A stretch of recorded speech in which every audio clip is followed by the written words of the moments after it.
folks, his sons helped define one of the greatest dynasties in college football history. But before all of that, Rex Jones had a story of his own in Crimson.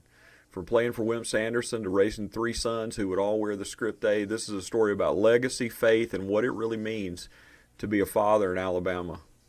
Welcome to the Crimson Chronicles podcast. Well, thank you, Rick. It's my honor and pleasure to have Rex Jones as our podcast subject tonight. Rex is a native of Florence, Alabama, where his dad, Bill Jones, was a head basketball coach at the University of North Alabama from 1974 to 1988, where he made 4 Division II Final Fours, including a national championship in 1979. Rex scored over 1,000 points at Bradshaw High School, averaged 18 points a game his senior year. And against Bobby Lee Hurt and Butler High School, Rex scored 37 points and had 12 rebounds. So Rex, how was it posting up against Bobby Lee? Or do you want to save that for later? I can save it, but I can tell you there was no posting going on that day. Rex signed a scholarship to Alabama and entered as a freshman in the fall of 1981, along with Mark Farmer, Bobby Lee Hurt, and Ennis Whatley. And again, Rex, how was it to guard Ennis Whatley in practice? Oh, you're getting into the deep stories quickly, but I will say this. I told Ennis one day, by the way, Ennis probably still to this day is the most talented player I've ever been on a basketball court with. His talent was so much more than anybody could imagine. But I told him he owed his whole career to me because I built his confidence in practice every day. And it was fun, and we're still friends to this day. We laugh and talk about a life, but man, what an honor it was to get a chance to get to know Ennis. Well, Rex, you played under Wimp Sanderson for 3 seasons, 81-82, 82 and 83, and 83-84. But before we get into your years of being daddy to these 3 Alabama football players over an 8-year period, we want to hear about these basketball days. Tell us about your days playing for Wimp. How was he as a coach and a motivator? Well, that's a great question. I'm just so glad Coach Sanderson's still alive so I can now have the microphone when he's not around and really tell you the truth. And I say that jokingly because I still love Coach Sanderson. Crazy enough, I still call him about every 3 months just to check on him and to see how he's doing. He is. I was reflecting this afternoon about people that you appreciate more as time goes on, and his persona when he was at Alabama. Just to back up, just a shade. When I was growing up, I used to go to a basketball camp every year. The Alabama basketball coaches would come to certain towns and have basketball camps. And my hero on the planet was not Wimp Sanderson. It was C.M. Newton. And Coach Newton was I loved being around him. He was such an encourager. He was a motivator. But he always took a special interest in me, and I'm sure some of it had to do with my dad being the coach there at the University of North Alabama. But, by the way, I was born in Opelika. That's a very unknown fact. And so I tell people up here in Memphis that if I have to say War Eagle, I can eke it out. It's not one of those things I enjoy doing, but yes, my dad coached at Opelika when I was born. But growing up, I always meeting Coach Newton. Certainly, my goal was to play basketball in Alabama. That was my singular goal, and loved chasing that dream. And of course, he retires or goes to the SEC office the year before I come. Right. And of course, Coach Bostic and Coach Sanderson were there, and they took a chance on me. And I look back on all those days, and really, man, what a blessing! Had no idea what God was doing in my life at that time. But I will tell you a funny. Now, listen, this is supposed to be funny and informative. So, the coach from Auburn, Sonny Smith, came to my house, and the next week Coach Sanderson was coming. Coach Smith comes to my house, sits in my den, talks to me, my mom, my dad, and when he's leaving, we had just gotten back in the 70s, about late 70s, we had a glass storm door that had nothing in between. He had had cataract surgery 3 days prior. Oh, boy. When he's leaving my house, Coach Smith hits the door, falls straight back on his back. He Oh, walks out the gosh. door, and my dad goes, "Well, doesn't look like you're going to Auburn." And the Oh, story my was true. I gosh. didn't go to Auburn. So I loved Sonny Smith. He was another guy. I mean, just getting a Yeah. chance to meet those guys and knowing who they were, and as you watch his persona, flesh out. But anyway, so Coach Sanderson recruited me. Got a chance to go. Played in the high school all-star game the month before we all showed up. Played with Charles Barkley. Played with, all the guys. Bobby Lee, Ennis. We just looking at that game. I look back on that game. It was probably the first time I realized at that age that I wasn't gonna make a living playing basketball, because those guys had a gear I did not have. And but man, what an honor to share the floor with them, and to watch how Coach Sanderson. Really back in those days, they were called basketball coaches. They're really CEOs, because they're putting people on the right places on the bus. And say what you want to about Coach Sanderson's persona. He was a really masterful person at having great assistant coaches, having great players, putting them on the floor where they needed to be. I look back on the fact that we won more games than any SEC team in the 80s. I mean, you look back, that's a lot of victories Yeah. under his leadership. So I think you learn to appreciate Coach Sanderson even more over the years. He did a lot to help me. I got hurt. I shattered my collarbone, and I was trying to get out of school to go to dental school, and he let me take a medical hardship my last year. He didn't have to do that, but he was really good to me, and I appreciate him more today. He's a Yeah. good man. Yeah. We talk quite often down here. He's in my neighborhood now. He's moved to Tuscaloosa and That's great. lives in my neighborhood. And we took him some blueberry nut bread the other day, which he loves. So as long as I can keep feeding him blueberry nut bread, he'll talk to me. Whatever you're doing, you're keeping him young. I know that because he's probably going to have a big birthday here in the next couple of years. Yeah. So He's a he'll he's keep a he's playing. a proud 88. Yeah. That's great. Um, Wonderful. well, talking about that uh, early 80s time, in late January of 83, y'all traveled to UCLA, upset the number one ranked UCLA Bruins in Pauley Pavilion. And, I was on that trip with y'all because I was Hmm. working in the National Alumni Association office at the time. And I just conveniently scheduled an alumni chapter meeting in Los Angeles on the Thursday night before the Friday night game against UCLA. So I flew out there with the team, and I'll never forget that day on that Wednesday afternoon when I'm up at the old Harco drugstore up by the hospital, getting a few things for the trip, and I get word that Coach Bryant had passed away, Hmm. and we were supposed to leave that day for Los Angeles and the game on Friday night. Um, so, what were your memories from that day, especially with the news that Coach Bryant had passed away earlier that afternoon? Yeah, great question. Just to back up, what an honor for a kid growing up in Alabama to get to meet Bear Bryant. Yeah, Number two, to go sit in his office and let him welcome you individually with nobody else in there. To, he was the athletic director at the time, so I get a chance to meet him, sit on the couch, sink 8 feet, and looking yeah, straight up at this icon. And you're going, are you kidding me? I'm getting to do this with, meet Coach Bryant. So, the 2 years I was there, I learned what a powerful man he was, what the influence he'd had on college football, and he loved our team, and he was around.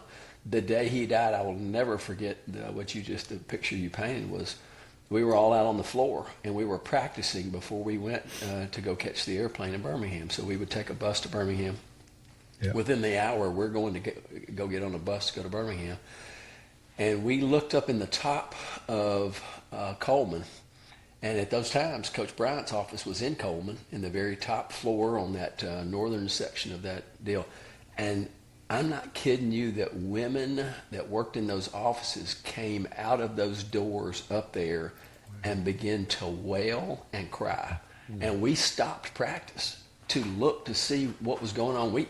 That was back in the days, you had no idea what was going on. And somebody came in there and told us that Coach Bryant had just died. And so from there, one of the things I really am sad that we all missed was the procession lined up from Tuscaloosa to Birmingham.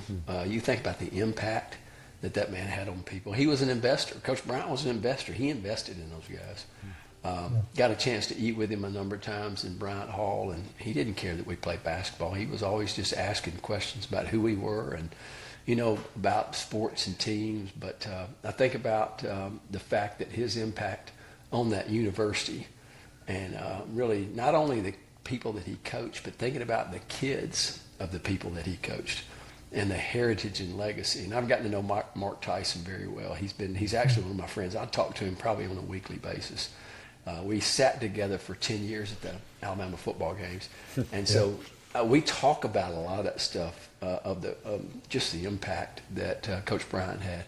The day he dies, then we get on the airplane, we fly out to California. Now, I want to tell you, we were all not a lot of cultured individuals, and to take us to L.A. was an experience beyond what you can imagine. And we thought we had been around, and we had been around in the Southeast, but going to L.A. was a whole new experience. Back in those days, CBS airs one game on the weekend, and we are on the CBS Saturday afternoon game playing in Pauley Pavilion. Side note, we go out there, I'm a freshman, and I look up, and behind me, with his knees in my back, at Pauley Pavilion, sitting on board, just the wooden board benches. It's unbelievable to get a chance to be able to know who sat behind me. I think I know. I bet. Yeah, John Wooden. Unbelievable to get a chance to meet John Wooden. Not only that, but to get there and to hear him narrate the game. Man. Oh, wow. And it was, quite an experience. So here I am, Coach Bryant dies, and I'm meeting the most iconic basketball coach on the planet and watching the chance that we get to beat UCLA on their own home floor. And I just got to tell you, man, it was one of those experiences that it etches in your memory of things that, I doubt many of the UCLA guys remember that game, but we sure do, because it was a great victory for our program. And it put us in a national spotlight, which was really good. Yeah. Yeah, I didn't get to meet him, but I saw him. He was sitting up behind our bench. And I will say that for the shoot-around on the day before the game, I went out on the court, and I shot it one time and made it, and I quit. So that was my Pauley Pavilion experience. That's great. Well, you grew up around the game. Rick, I'm sorry. This is yours. Go ahead. Go ahead, man. Go. No, you grew up around the game with your dad coaching UNA. When did you first realize that basketball and really athletics was going to be a central part of your life? Oh, man, that's interesting. Of course, growing up in a coach's home, every town I lived in, by the way, I was the wealthiest kid in every town we lived in. And when I say that, people go, I didn't know coaches made that much money back then. I said, they didn't. Matter of fact, we didn't have any money. But the way I defined wealth was I had a great basketball. My dad always had, when he would restructure some of the leather basketballs out of his inventory, he would let me have one. I had the greatest pair of tennis shoes money could buy, and let me tell you why. This is another great story of somebody I met that I look back on my life and I think about, I got a chance to meet this guy named Larry Conley and Joe Dean. Oh, And those guys were my dad's Converse reps. And guess where they spent the night? There were no hotels back then. They stayed in my house. And to think about the fact that I got to sit around and listen to those stories, and they brought me a pair of shoes every year. I don't know if that, they probably violated every rule that you can imagine. But listen, there were no rules back then, and there are no rules now. So I guess, everything has come full circle. But and then I had the keys to the best gym usually in every town we lived in. And so, when you think about wanting to play sports and seeing, I hate to use the word fraternity, but the people that hung out in those gyms and got to know each other, it really began to imprint on me the fact that this was something I wanted to be involved in. And so everything pretty much I did was according to just basketball. I played baseball, and I never played. I played football in the 6th grade one year, and and enjoyed it. But at the end of the year, I said, Dad, I said, I need to ask you a question. I said, do you mind if I don't play football next year? And he goes, well, why do you say that? And I said, because we practice Monday, Tuesday, Wednesday, Thursday, and Friday, and we play a 1 hour and 15-minute game on Saturdays. I said, all we do is practice. And I said, man, we go play basketball. I mean, you're playing more games than you can shake a stick at. And he goes, son, I don't really care if you ever play again. I'm a basketball coach. And so I hung up my cleats in the 6th grade. I did set a record for 11 touchdowns. I scored 11 touchdowns. Wow. And made my kids all chase that record because none of them really were in positions to score a lot of touchdowns. So I still own the touchdown record in the Jones family. But being around my dad, watching his work ethic, I was a gym rat. So I would come home from school. Before he was at UNA, he coached at the University of Montevallo. And if you know anything about Montevallo, you can ride your bike, from city limit to city limit in 10 minutes. And so our house was about 5 minutes from the gym. After I'd get home from school, I would go and stay in the gym until he finished, and really just got a chance to be around just some of the most wonderful people, which I still talk to today. I was thinking about, talking about breaking racial barriers. My dad recruited 2 of the first African-American basketball players ever in the state of Alabama, even before Alabama had African-American athletes. And a guy named Lonnie Edwards and Hansel Gunn. And you know where those guys spent the night when they came on their official visit? In Your my house. Yeah. And so I just tell you, my dad was a forerunner. And it was really fun to watch how he made a difference and invested in people's lives. So I knew I wanted to be a part of it. Rick, before you ask this question, Yeah. I got to ask, Yeah. did Joe Dean throw out any string musics to you, Rex? Can I tell you, just sitting there listening to those guys, you just really don't say a word. And to think about, and those guys were in the business of selling tennis shoes. So don't get me wrong. Oh, It wasn't like, that's what they were there to do. But my dad would have never worn another pair of any kind of, there weren't a lot of shoe companies at that time. But, man, let me tell you what, those were I looked forward to those guys coming to my house because I knew they had my shoes. And I knew that we would hear stories and just incredible opportunities to see that culture that was back in those days in the 60s and 70s. So a lot of fun. Well, Rick? Rex, one of the things I was really excited about just having this conversation with you is really getting into some of that stuff that's beyond athletics. And so I'm curious, during your time at Alabama, what were the moments that shaped you most, not as a player, but just as a man? Like, what are some of those defining moments for you? Man, I tell you, those are, I think about those days, and I really can't ever talk about my life unless I talk about the spiritual part of it because I made a commitment to give my life to Christ when I was 12. And I tell people I sipped on spiritual milk for about 10 years, which included my years at Alabama. Had a roommate named Vance Wheeler who was a believer. And can I tell you, it was such a blessing to have somebody in the room that was a believer. Now, I'm not going to confess to you we were angels because we were not angels, but we were formulating what life was about and what was important. And I think what really, as I look back in the rearview mirror of those days, when you're young, you think life is really about material possessions, making a lot of money, playing in the NBA. You can make that list a mile long. Most of them very fleshly, responsibilities as it relates to life. But I'm telling you that as time goes on, you realize it's about people and relationships. Right. And to me, sports is such about people and relationships. Spiritually, it's the vertical relationship with Christ, but then that horizontal relationship are the people you hang out with. The great Bill Jones, who was my dad, first coach in the state of Alabama to ever win a national championship at an NCAA level. I thought I'd put that in. My dad's been dead almost 19 years now, but he heard that. He's proud of that. So, but to be able to see the relationships that are forged over time, the way that you get to really shape and mold what's important to you. My dad used to tell me, he said, now, Rex, you're going to be like the 5 people you hang out with the most. And he told me that when I was probably in the 6th grade. And I didn't really know what he meant. And I thought, well, this just only applies to like in middle school. And then I found out it was not just middle school, and it was high school, and then it was college. And hey, I'm 63 years old now, and guess what? It still applies. And I think being around in those locker rooms and being around sports people, for me, it was a spiritual formation. And when I got out of college, that's when really God got a hold of me and just asked me if I'd ever ask him what he wanted to do with my life. And it changed the trajectory of my life.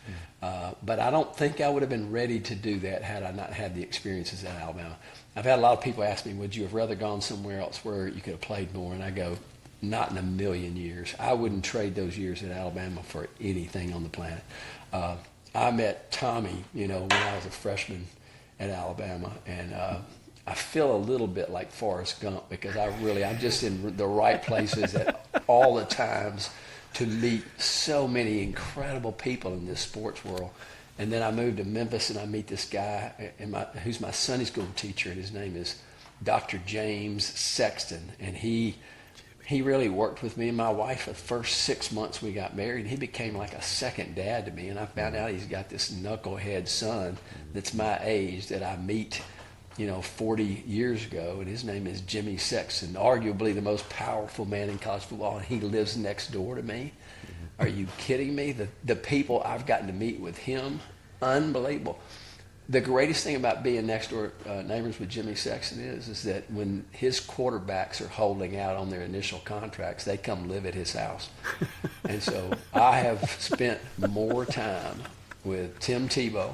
I have, the list just goes on, the people that he's had in his house that I've met.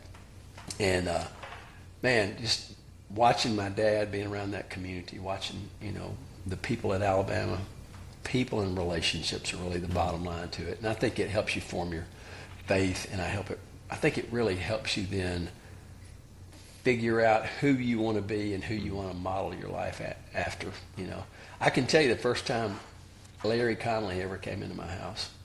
Most of your listeners don't even remember who Larry Connolly is, but if you're our age, you remember. He was actually the voice of the SEC broadcast for a long time. Great broadcaster. Every time he came into my house, he dressed like $1 million.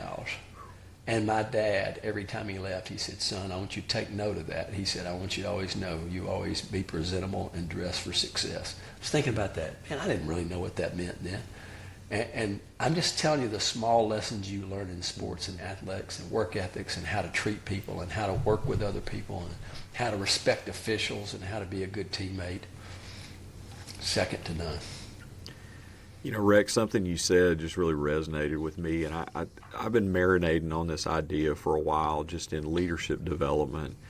I feel like a turtle on a fence post. You know that old story, right? The two boys walking by, and one of them says, "Reckon how he got there?" He said, "I don't know, but he didn't do it by himself." And there's so much of, I think all of us can testify to the fact that there've been people that just let us get close and let us walk in their shadow and let us try some stuff and have created opportunities. And when you get to be a certain age and you're kind of looking back a little bit, it's a little easier to see just the layers of those investments. And so I want to ask you about one in particular. We've talked about Wimp some, and we all love him, and we we joke about his scowl sometimes and those kind of things. But but the truth is, you playing under somebody that's a personality like Wimp, what did you learn about leadership from him that you carried away after basketball?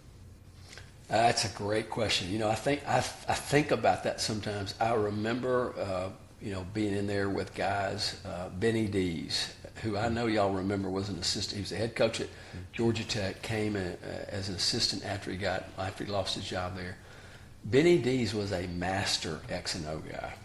I'm talking about a master. I mean, he was the best I'd ever been around at that time. But I would watch Coach Sanderson step back and let people do what they were really good at doing. And back in those days, that probably wasn't near as common as it is today, is when you're building a team to turn people loose and let them do what they do. Hey, Coach Sanderson could get the crowd electrified with that, that coat stomping.